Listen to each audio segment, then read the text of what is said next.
Chapter 7, Book First Flight, Glimpses of India. Now, this chapter deals with the three parts: A Baker from Goa, written by Lucio Rodriguez, Coorg, Lokesh Ebrol, and third part is Tea from Assam from Arup Kumar Datta. So, this shows glimpses of India. It shows different parts of India. Before we read the chapter, let us see this. What images of people and of places come to your mind when you think of our country?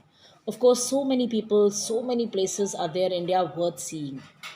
What parts of India have you lived in or visited? Can you name some popular tourist destinations? You all know one of them is Agra, Goa, Mumbai, Delhi. There are so many tourist destinations in India. You may know that apart from British, the Dutch and the French, the Portuguese also have played a part in the history of our country. Can you say which parts of India show French and Portuguese influences? See, French influence is seen in Pondicherry, and Portuguese influence is seen still in Goa. And last, can you say which parts of India grow tea and coffee? Of course, tea is grown largely in Assam, and coffee is planted in Karnataka. Now, the present story, we come to the first part of Baker from Goa. This is a pen portrait of a traditional Goan village baker who still has an important place in his society. Now, Baker and Goa, very, very famous. This story presents a traditional Goan village baker, and as it is written, who still plays important part in its society. Elders, they still fondly remember famous Portuguese loaves of bread. The famous tradition is still carried on even today by the new generation of bakers or pedders as they are called in Goa. Bakers are called pedders. And no marriage or any ceremony is worthy if it is celebrated without sweet bread or the bowl. So we come to the first part, a baker from Goa. Our elders are often heard reminiscing nostalgically about those good old Portuguese days, the Portuguese and their famous loaves of bread. So the writer says our elders are often heard reminiscing. Reminiscing means thinking fondly of the past. Nostalgically means thinking of that. Emotionally, they think of the past about those gold or good old Portuguese days when Portugal ruled Goa. The Portuguese and their famous loaves of bread. Loaves of bread means bread shaped. Loaf, actually, a loaf is a bread. So it is baked in different one piece, that is called loaf. And plural of loaf is loaves. Those eaters of loaves might have vanished, but the makers are still there. Those eaters of loaves may have gone, they are not there now, but the bakers are there. We still have amongst us the mixers, the molders, and those who bake the loaves. Those age old, time tested furnaces still exist. And they say the mixers of those batters, the molders जो उसको बनाते हैं bake करते हैं वो सब अभी भी गोवा में मिलते हैं. And the time tested old furnaces जो भट्टी होती है, old stoves होते हैं, they still exist to make the uh, loaves. The fire in the furnaces has not yet been extinguished. जो फायर उन फर्नेसेस में जलती थी वो अभी बुझी नहीं है, means still the bread the Goans are fond of their breads. The thud is the dull heavy sound of moving and jingle of the thud and jingle of the traditional baker's bamboo heralding his arrival in the morning can still be heard in some places. And in some places in Goa, still that moving sound of thud, no, the sound of something falling on the ground, and the jingling sound, the music sound of the bells, which is there in the bamboo stick of the baker, heralding, announcing his arrival in the morning, can still be heard. Maybe the father is not alive, but the son still carries on the family profession.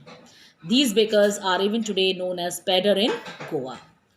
During our childhood in Goa, the baker used to be our friend, companion, and guide. Now, you remember, the children say that when they were child, these people today say that when they were child, a baker was not just a baker; he was their friend, he was their companion, and also a guide.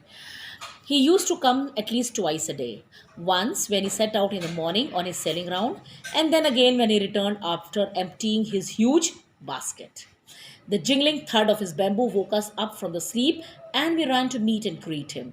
तो सुबह सुबह जब वो अपना sound जो bells की होती थी उसकी, वो बैम्बू की, and the children they used to get up from the sleep and they ran to him. Why was it so? Was it for the love of the loaf? Not at all.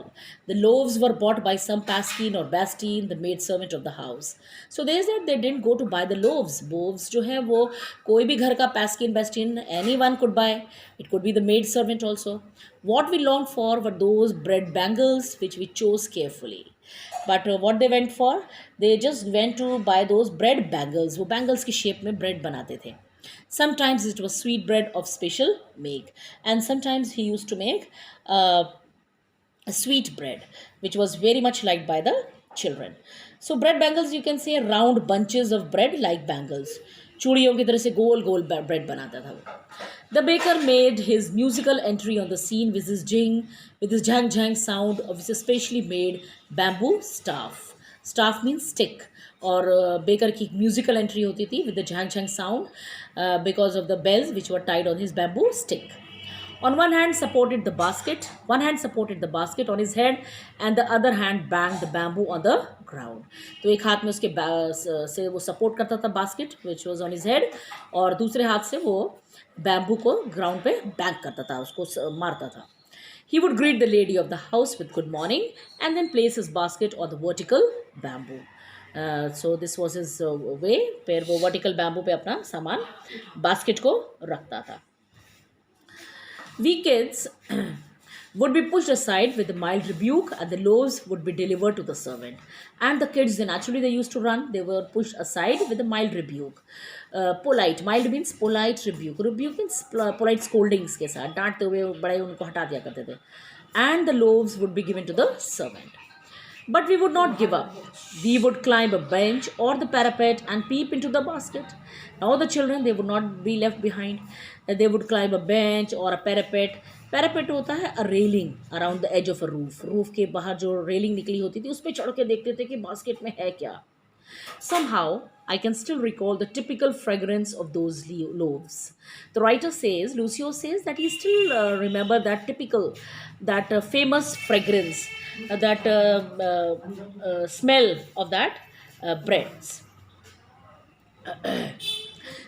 Loaves for the elders and the bangles for the children. Then we did not even care to brush our teeth or wash our mouths properly. And why should we? Who would take the trouble of plucking the mango leaf for the toothbrush? And then they did not even care for the brushing their teeth or washing their mouth. And why was it necessary at all? The tiger never brushed his teeth. So children कहते हैं कि tigers never brushes their teeth.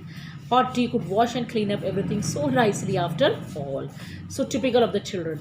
They used to have hot tea and the breads, and that would clean everything in their mouths. So this is all about the childhood of Lucio Rodriguez, how it tells that what used to happen in his famous village, the famous villages of Goa. So this is all about in the first video. Thank you.